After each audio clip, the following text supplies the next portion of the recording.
Glória a Deus, amém?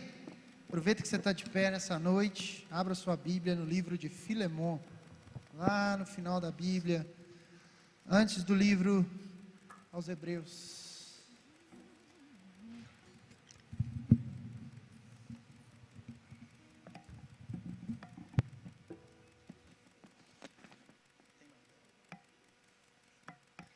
Livro de Filemon. Só tem um capítulo esse livro. No verso 8 em diante. Diz assim o livro. Filemon, epístola de Paulo a Filemon. Pelo que ainda não que tenha em Cristo grande confiança para te mandar o que te convém. Todavia, peço-te antes por amor, sendo eu tal como sou, Paulo, o velho e também agora prisioneiro de Jesus Cristo. Peço-te que por meu filho Onésimo, que gerei nas minhas prisões, no qual no outro tempo te foi inútil, agora a ti e a mim muito útil eu te tornei a enviar. E tu torna a recebê-lo como ao meu coração. Eu bem o quisera conservar comigo, para que por ti me servisse nas prisões do Evangelho. Mas nada quis fazer sem o teu parecer, para que o teu benefício não fosse como por força, mas voluntário. Porque bem pode ser que ele se tenha separado de ti por algum tempo, para que o retivesses para sempre. Não já como servo, antes mais do que servo, como irmão amado, particularmente de mim, e quanto mais de ti, assim na carne como no Senhor. Assim, pois, se me tens por companheiro, recebe-o como a mim mesmo, e se te fez algum dano, ou te deve alguma coisa, põe isso na minha conta. Feche seus olhos, Senhor. Nessa noite nós te agradecemos, Pai, por essa oportunidade de estar na tua casa, de estar falando da tua palavra, do teu amor. Que o Senhor venha falar conosco, nos dá, Senhor, fundamentos aqui, que nosso coração possa estar cheio e preenchido pela tua graça, em nome de Jesus, amém. Pode se assentar, fique à vontade. Glória a Deus por esse dia, glória a Deus pelas nossas vidas, mais um dia na casa do Senhor. O título dessa palavra é Põe na minha conta. Esse texto é muito maravilhoso, a carta de Paulo a Filemon. Paulo, o apóstolo Paulo, ele escreveu muitas cartas, e muitas cartas foram escritas às igrejas, né? Você pega a carta escrita aos Romanos, obrigado, carta aos Romanos, carta aos Coríntios, carta aos Gálatas, carta aos Efésios, e algumas cartas, 3 especificamente, ele escreveu com um tom mais pessoal, né? A gente tem as cartas escritas a Timóteo, e as cartas escritas a Tito, que são as famosas cartas pastorais, escreveram a jovens pastores das suas igrejas, Tito e Timóteo. E a Filemon, ele também escreve, que de certa forma foi um pastor da igreja que estava sendo regulamentada naquela época, e em Creta, na verdade não em Creta, estava sendo regulamentada essa igreja, e Paulo escreve a Filemon, que foi um amigo um amigo de jornada. Possivelmente Filemon participava da igreja de Colossos. Inclusive no cânon bíblico diz que tanto a carta de Colossenses quanto a carta de Filemon foi entregue por Onésimo. Nessa época nós tínhamos uma sociedade um pouco diferente. Tinha uma sociedade onde a escravatura era regulamentada. Então um homem poderia ter escravos. E Filemon era um desses homens, ele tinha escravo. Possivelmente Filemon aceitou Jesus ao ouvir o Evangelho, ali no início do Atos dos Apóstolos, naquelas reuniões onde tinha várias pessoas. Ele ouviu a voz do Senhor ali, se converteu. Porém ele vivia numa realidade onde poderia ter escravos. E Onésimo era um escravo dele, é pelo menos o que nos narra a palavra, nessa carta de Paulo a Filemon. E Onésimo, ele cometeu alguma falta grave com Filemon. Onésimo era um escravo.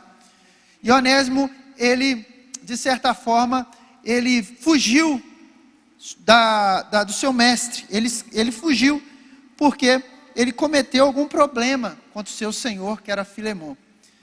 A questão é que Filemon havia aceitado a Jesus pela pregação de Paulo. Filemon havia aceitado a Jesus. E Onésimo vai preso, encontra Paulo na prisão, e também ouve a mensagem de Jesus, e também aceita Jesus, e passa a ser um servo fiel de Paulo na prisão. Então, Paulo, ele convive com esse moço, Onésimo, só que Onésimo tinha uma falta grande com Filemon, e ele, na sua mente, Onésimo poderia desenvolver o ministério, mas teria que consertar com Filemon. Então, Paulo, ele pede que Onésimo vá a Filemon, mas antes de Onésimo chegar, ele envia uma carta. As cartas de Paulo, as cartas bíblicas são muito interessantes, que era uma carta, como você enviasse uma carta para o Pedro, enviasse a carta para o Iago, enviasse uma carta. E essa carta chega a Filemon, e o conteúdo da carta, ele é constrangedor, porque Paulo diz a Filemon da seguinte forma, verso 15, porque bem pode ser que ele te tenha separado de ti por algum tempo, para que o retivesses para sempre, não já como servo, antes mais do que servo, como irmão amado, particularmente de mim, e quanto mais de ti, assim na carne como o Senhor. O que Paulo estava propondo para Filemon? Que ele aceitasse Onésimo, aquele escravo que o havia cometido um erro grave contra o seu senhor, havia fugido, para que ele aceitasse a Onésimo, não mais como escravo, mas agora como amigo. Como amigo. E ele olha para Filemon e constrange ainda mais, porque ele vira para Filemon e diz assim, assim pois, se me tens por companheiro, recebe-o como a mim mesmo. Imagina você amigo de uma pessoa, muito amigo. Tem um inimigo dela, cometeu um erro grave. Você vira para ela e fala assim, recebe essa pessoa na sua casa, dê comida, cuida dela. E outra, recebe como a mim mesmo. Não receba mais como seu inimigo. Abre as portas da sua casa. Receba essa pessoa, sabe por quê? Porque hoje ela não é mais escrava. Ela agora é serva do Senhor Jesus Cristo. Ela foi adotada, ela está na família. E eu quero que você receba ela como a mim mesmo. Dá o sentido de que Paulo era muito próximo de Filemon. E que Filemon não poderia recusar esse pedido de Paulo. Ou seja, Paulo estava constrangendo Filemon ao tal ponto que colocaria sua amizade em xeque para aceitar a Onésimo, o escravo que havia fugido da sua casa. E tem mais. E ele diz assim, no verso 18, e se te fez algum dano ou te deve alguma coisa, põe isso na minha conta. Põe na minha conta, se ele te roubou, se ele te destruiu, se ele te magoou, se ele cometeu algum dano contra você, não interessa, ele não cita o dano, ele só fala o seguinte, se te cometeu algum dano, recebe-o, e se cometeu algum dano, põe isso na minha conta. E é sobre isso que eu quero falar com você. Paulo, ele foi intermediador de Onésimo a Filemon. Onésimo tinha cometido um erro grave contra Filemon. E Paulo, pelo valor, pelo amor de Cristo sobre a vida dele, ele fala, Onésimo não é mais o mesmo. Onésimo nasceu de novo. Onésimo aceitou Jesus. Onésimo, a partir de agora, ele é irmão. Então receba-o na sua casa. Isso é uma mensagem muito cristocêntrica para nós. Porque Jesus, ele é o Paulo na nossa vida. Nós éramos pecadores, destituídos da glória de Deus, cometemos atrocidades humanas terríveis, né? Quantas coisas ruins temos em nosso coração, somos escravos fujões. Quantas vezes nós entramos na casa do Senhor, nós lemos a Bíblia, nós entendemos a verdade da palavra, entendemos que nós precisamos andar em retidão ao Senhor, em santidade ao Senhor, e muitas das vezes nós distanciamos do caminho do Senhor e fugimos da presença de Deus. Fugimos da graça de Deus, fugimos das bênçãos do Senhor, fugimos da obediência, porque nós queremos viver a nossa própria vida, porque nós temos vergonha de voltar para a casa do Pai, porque nós temos muitas coisas e muitos problemas que nós fugimos do Senhor. E essas fugas, elas podem ser sair da igreja, ir para o mundo, viver o mundo lá, ou às vezes estar dentro da igreja, fugindo da presença do Senhor. Fugindo da graça, fugindo da vontade de estar perto de Deus, vivendo um cristianismo que não é um cristianismo real, que não é um cristianismo que de fato é um cristianismo que nega a nossa própria vontade. Pecamos cotidianamente, abrimos mão da herança que o Senhor nos deu, trocamos a cruz para que as contas fossem pagas na presença de Deus. Jesus chega, igual Paulo fala a Filemon: está certo, você tem todo o direito, ele é seu escravo. Na justiça humana, você tem todo o direito de prender. Eu não sei o que poderia fazer na escravatura, mas você pode penalizar essa pessoa. Paulo, não quero que você penalize, eu quero que você receba, porque hoje ele converteu, hoje o coração dele está cheio da presença de Deus, e a graça que é sobre ele é sobre você, então o aceite de volta. Jesus fez isso por mim, por você. Jesus pegou a nossa conta pesada, cara, e pagou um alto preço. O Cordeiro que tira o pecado do mundo, o Cordeiro que venceu todo e qualquer pecado, que venceu a morte, o Cordeiro, Jesus de Nazaré, homem simples, mas obediente, e homem que se fez carne, para que eu e você tivéssemos o direito de chegar diante de Deus e pedir e clamar: Abba, Pai. Jesus, a mensagem de Cristo para mim e para você nessa noite é essa. O Evangelho de Jesus, primeiramente, é o Evangelho que aceita todo e qualquer pecador. Jesus, Ele ama, Ele garante que qualquer ser humano, que qualquer pessoa possa chegar diante do Pai e dizer: Abba, Pai. Jesus, Ele é o nosso autor, consumador da nossa fé. Ele é o único que quer garantir que o pecador encontre a Cristo, e que esse encontro seja a base de vida para a transformação desse pecador em filho de Deus. Filho de Deus. Ele quer transformar a sua vida e minha vida. E às vezes a gente acha que essa transformação é só para quem não está na casa de Deus, mas é a transformação diária. É uma transformação diária. E Ele não faz acepção da sua vida. Ele quer transformar a sua vida. Ele quer te dar nova vida, novo caminho.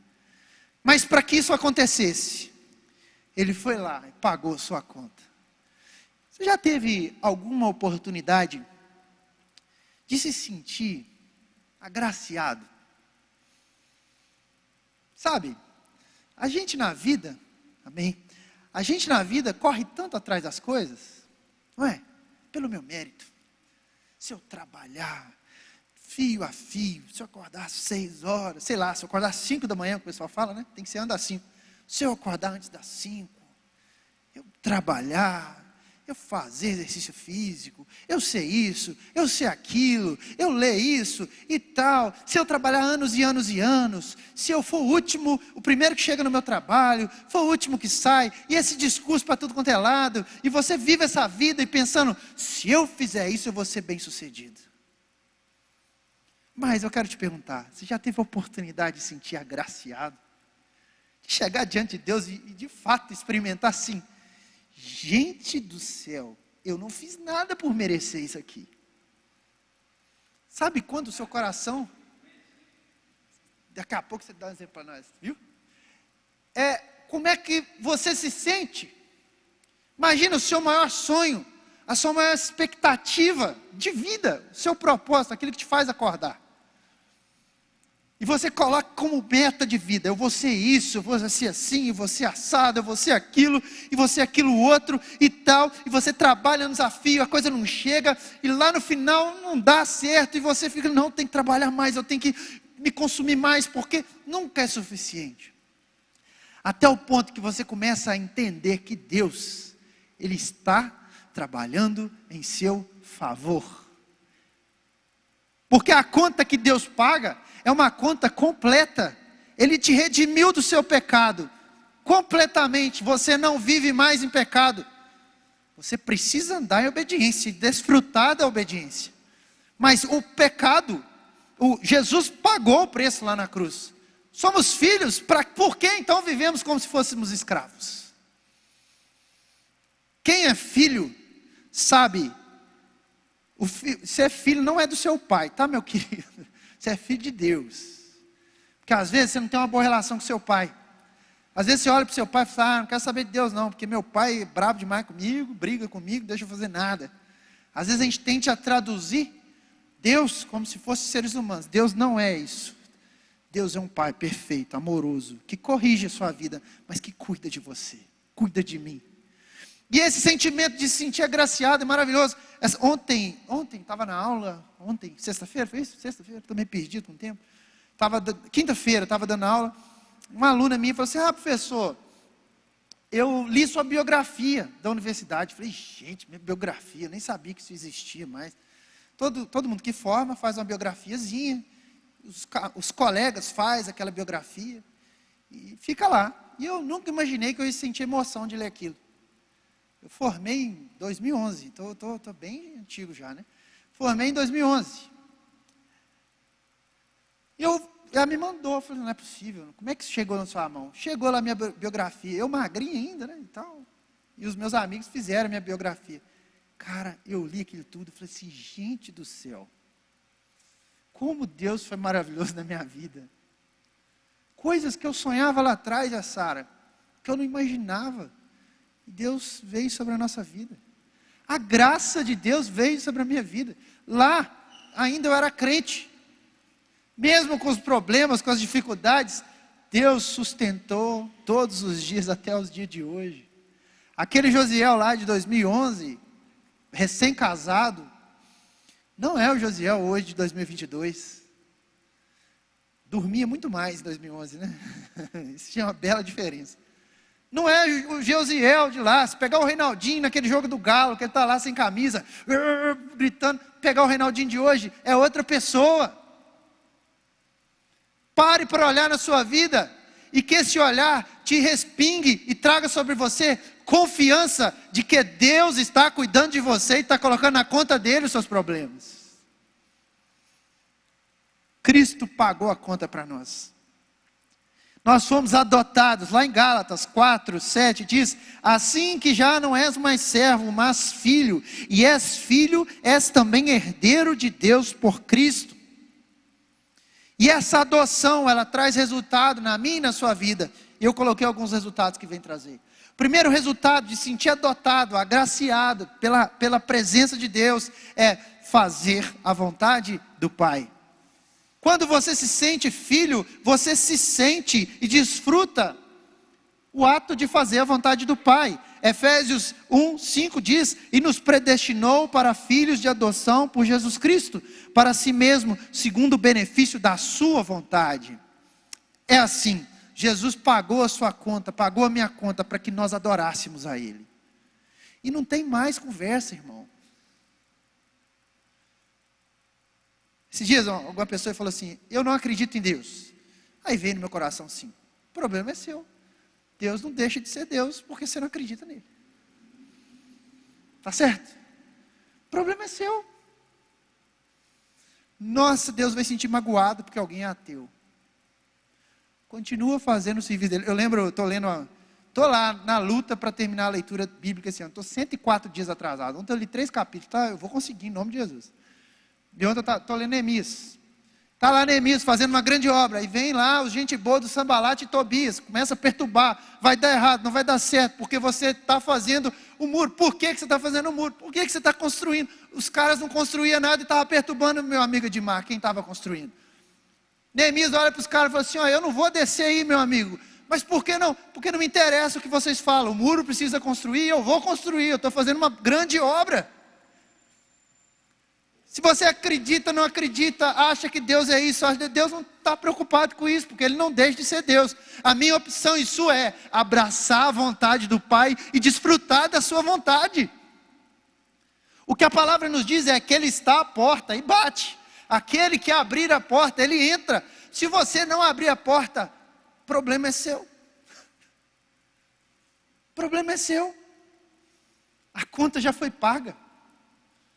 Deus, Ele quer cear conosco, Deus, Ele quer comunicar conosco, mas somos nós que não abrimos a porta, somos nós que ficamos com o coração duro, somos nós que somos endurecidos, e continuamos endurecidos, porque nós não abrimos a porta, e Deus está lá, batendo a porta. Fazer a vontade do Pai. Aqueles que são adotados e sentem a alegria, a graça da adoção. Eu fico imaginando, né? A gente vê os filmes, os abrigos. A criança fica lá anos e anos esperando a adoção. Normalmente os pais, né, querem adotar, mas já crianças novinhas, bonitinhas, até 1 ano. Aí você vê lá nos abrigos meninos adolescentes de 12, 13, 14, 15 anos, que se frustram, fica esperando uma adoção e não chega. Aí um dia chega alguém lá e adota. Imagina a gratidão dessa criança, desse adolescente com esse pai, essa mãe adotiva. É isso, nós éramos órfãos, e Deus vai lá, paga o preço para mim e por você, e nós viemos para a casa do Pai. Isso é motivo de alegria. Fazer a vontade do Pai é um desfrute, gente. É um desfrute. É uma alegria fazer a vontade do Pai. Outra questão, quando o resultado da adoção nos deu uma herança. Romanos 8,15 diz: porque não recebeste o espírito de escravidão, para outra vez estardes em temor, mas recebestes o espírito de adoção de filhos, pelo qual clamamos, Abba, Pai. Nós temos uma herança. E essa herança, você não vai enxergar ela em ouro e prata, que vai se corroer aqui no mundo. É uma herança eterna. É uma herança que vai nos levar para o caminho de Deus. A gente precisa olhar melhor para isso. Olha o que nós estamos trocando. Nós estamos trocando uma herança eterna por algo que passa. Por uma festinha. Por um casinho aí fora. Por um crush. Sei lá. Trocando pela ganância, pela cobiça. Trocando por uma noite de sexo, que nem é noite nem nada, né, varão? Trocando por nada, por drogas, por poder. Deus, Ele nos dá uma herança muito maior que esse mundo. Uma herança que pode preencher o seu e o meu coração, ao ponto da gente gritar e clamar, Abba, Pai. Uma herança que nos faz sentir não poderosos, mas amados. Quem é filho de Deus se sente amado, porque sabe que Deus nos ama mais do que o próprio filho que Ele entregou. Assim como o seu próprio filho, Ele se entregou. Deus amou o mundo de tal maneira que entregou o seu próprio filho para que morresse por mim e por você. Filhos de Deus sabem que a sua herança é garantida. Não importa o que o pai vai fazer, se vai perder o dinheiro, não, a herança é garantida. Os céus nos aguardam, a glória nos aguardam, porque Deus é poderoso nesse sentido. Terceiro, o resultado da adoção, nós temos a liberdade para usufruir dos prazeres do reino. Gálatas 4, verso 5 diz assim: para remir os que estavam debaixo da lei, a fim de recebermos a adoção de filhos. Jesus Cristo, Ele veio para que nós pudéssemos usufruir do prazer de reinar com Ele. Não mais sobre o castigo, sobre a pena da lei, mas sobre a graça, sobre o amor, sobre a redenção, sobre a remissão. Deus, Ele tem chamado a mim e a você para viver em liberdade. Liberdade da escravidão, das coisas que nos colocam diante de Deus, irmão. Ah, mas isso é sério demais. Isso é sério demais, porque eu olho para a minha vida e vejo, Deus, eu preciso mais disso. Eu preciso mais usufruir da obediência, que é um prazer. Eu preciso mais encontrar alegria em servir. Alegria em servir ao Senhor. Muitas vezes nós servimos como se tivesse um peso nas nossas costas. Já viu gente que anda assim, está corcunda? Pesado, um ar pesado. Não, o evangelho é da liberdade, é para viver com Deus, é usufruir da bênção de obedecer. Obedecer é melhor do que sacrificar, irmão. Quantos jovens se afastam do caminho do Senhor, anos depois, vai chegar diante do Senhor, ah Deus, eu quero voltar, ainda bem que volta, mas tem outros que não voltam, e vivem nas amarras do inferno, que nos aprisiona. Quarta questão, o resultado dessa adoção, tornamos partícipes do propósito de Jesus aqui na terra. Romanos 8,17 nos diz, e se nós somos filhos, somos logo herdeiros também, herdeiros de Deus e co-herdeiros de Cristo, se é certo que com Ele padecemos, para que também com Ele sejamos glorificados. Quando nós somos adotados, nós entendemos isso, gera um resultado em mim, nós participamos do propósito de Jesus aqui na terra. E o propósito de Jesus aqui na terra é viver o tempo todo com bênçãos? Não, apenas. Ele manda a gente viver em prosperidade, mas o padecer faz parte do propósito de Jesus. Se você está sendo perseguido, está tranquilo, o resultado, seu caminho está correto.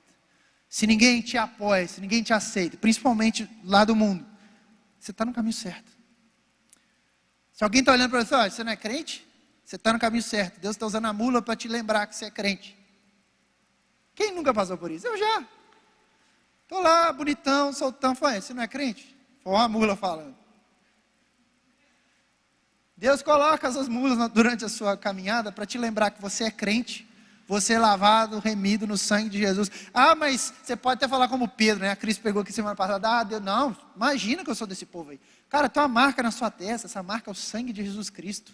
O brilho de Jesus está na sua vida. As pessoas olham para você e sabem que você é crente, porque você é, como diz lá o Hernandes Dias Lopes, o estandarte de Deus nessa terra.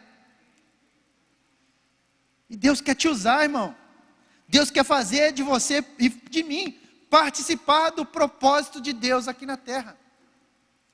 Deus te abençoe, irmão. Deus quer fazer que nós participemos disso. O propósito. E o propósito não é viver para mim mesmo. O propósito não é viver para você mesmo. O propósito é fazer a vontade do Pai. Querer ser rico é bom, mas não é apenas isso. Querer ser bem-sucedido é bom? Não é apenas isso. Mas posso te contar uma coisa? Sempre aconteceu coisas na minha vida quando eu não esperava acontecer.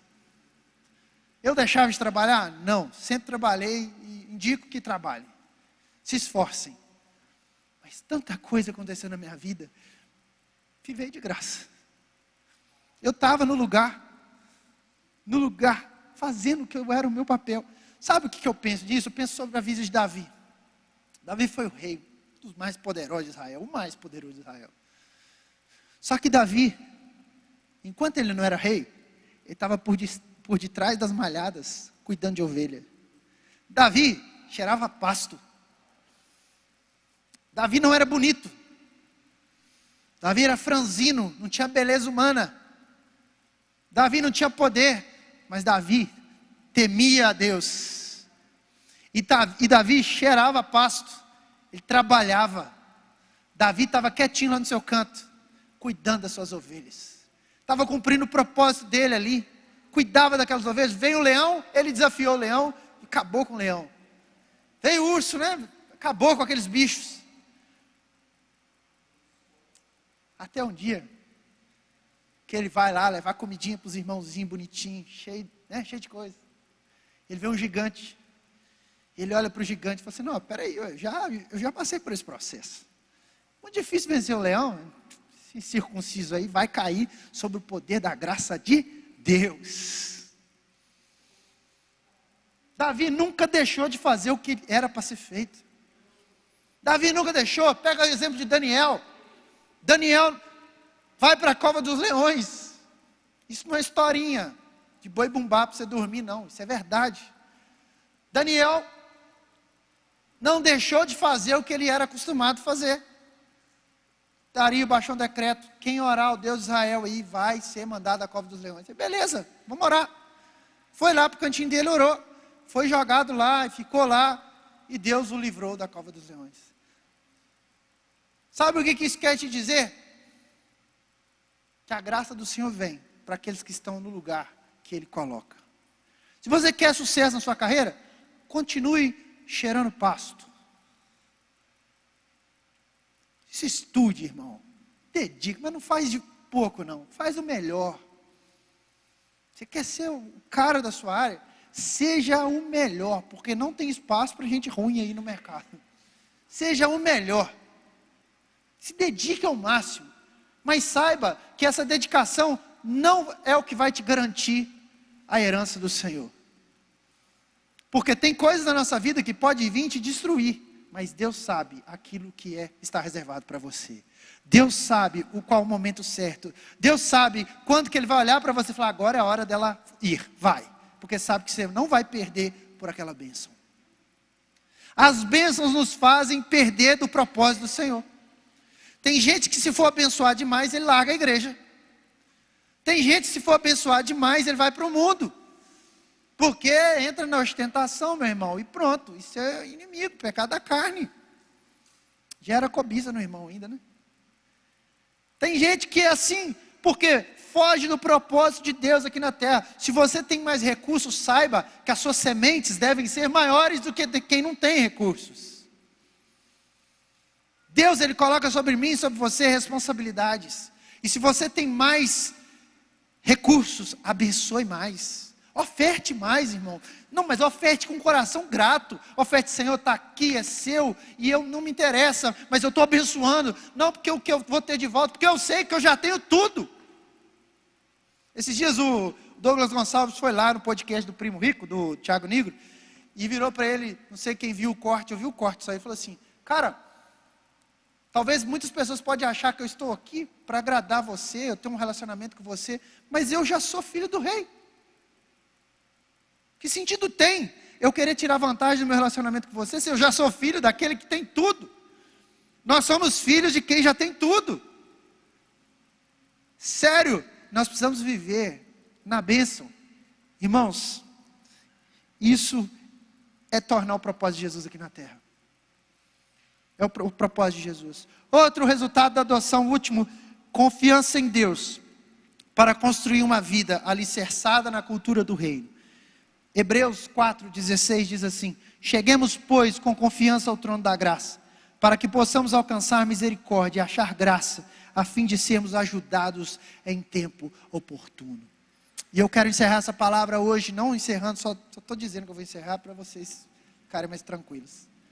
Mas eu quero falar para você, que a sua confiança, ela precisa estar alicerçada em Deus.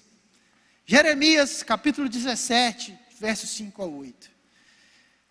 Diz assim, maldito o homem que confia no homem, e faz da carne o seu braço, e aparta seu coração do Senhor.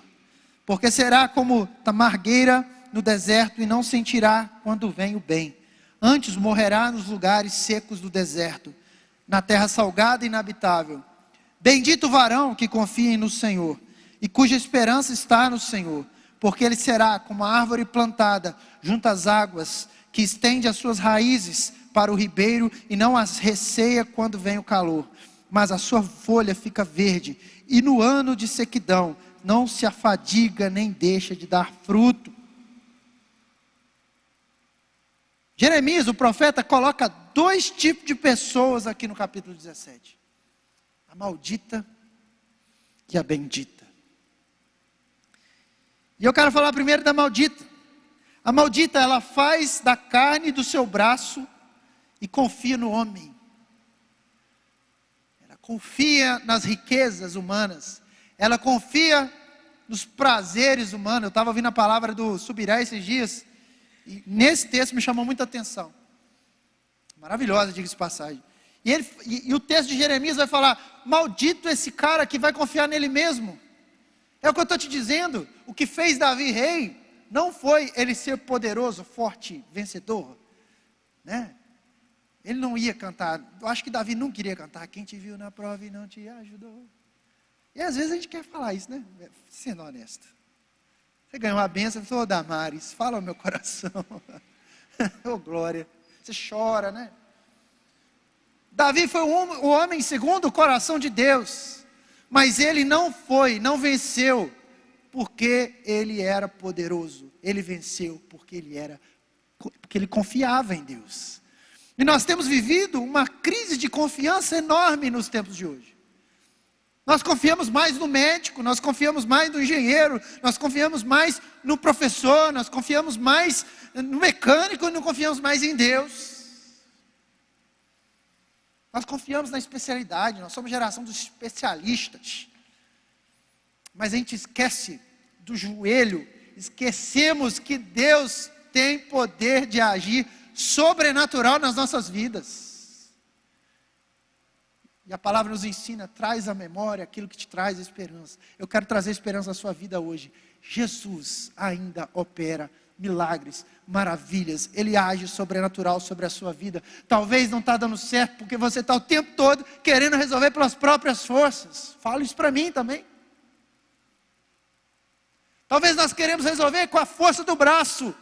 Mas Deus está falando, maldito seja aquele que confia no próprio homem. Maldito.